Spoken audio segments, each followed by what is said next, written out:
কক্সবাজার গিয়ে 300 টাকা টিকিট কেটে সমুদ্রের তলদেশে আপনারা ঘুরে আসতে পারবেন। তাছাড়া সামুদ্রিক যত মাছ আছে সব কিছু আপনারা দেখতে পারবেন। আর আমার সম্পূর্ণ ভিডিওটা আপনারা শেয়ার করে দিবেন। এটা হচ্ছে একুরিয়াম কক্সবাজারে।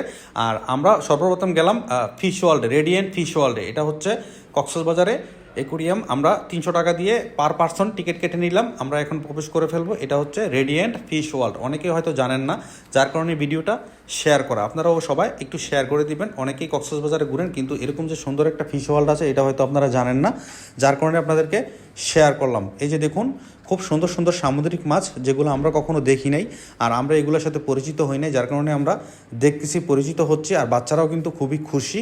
পরিবার নিয়ে সবাই অবশ্যই ঘুরবেন। এই যে সামুদ্রিক তলদেশে যা সুন্দর সুন্দর মানে মাছ আছে বা বিভিন্ন প্রজাতির যেই ছোট ছোট মাছ আছে তাও কিন্তু আপনারা দেখতে পারবেন। এখানে খুব 3D গ্লাস করা আছে, আর্ট করা। আমরা কিন্তু পানির মানে গ্লাসের ভিতরে আছি। এই যে দেখুন, গ্লাস থেকে কিন্তু সব কিছু দেখা যাচ্ছে। আমরা কিন্তু মাঝখানে, চতুর্দিকে কিন্তু পানি আর বিভিন্ন প্রজাতির মাছ কিন্তু এখানে আছে।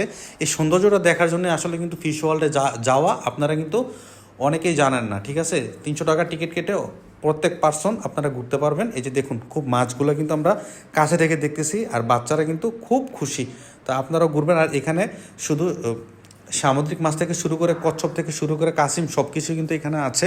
আমরা আমাদের সর্বোচ্চ মানে সৌন্দর্য কাকে বলে সব কিছু আমরা দেখেছি কাছে থেকে। এই যে দেখুন, বিভিন্ন প্রজাতির মাছ এগুলা। আর তাছাড়া এখানে ঝর্ণা আছে, ঝর্ণাতে আপনারা ছবি তুলতে পারবেন। আর আপনারা বিভিন্ন সামুদ্রিক মুক্তা যা কিছু ঝিনুক আছে সব কিছু আপনারা এখানে কেনাকাটা করতে পারবেন।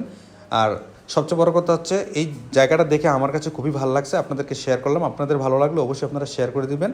সবাই আমাদের জন্য দোয়া করবেন, ভালোবাসা দিয়ে যাবেন সাফা ভাইজাকে। আজকে এই পর্যন্তই, আল্লাহ হাফেজ।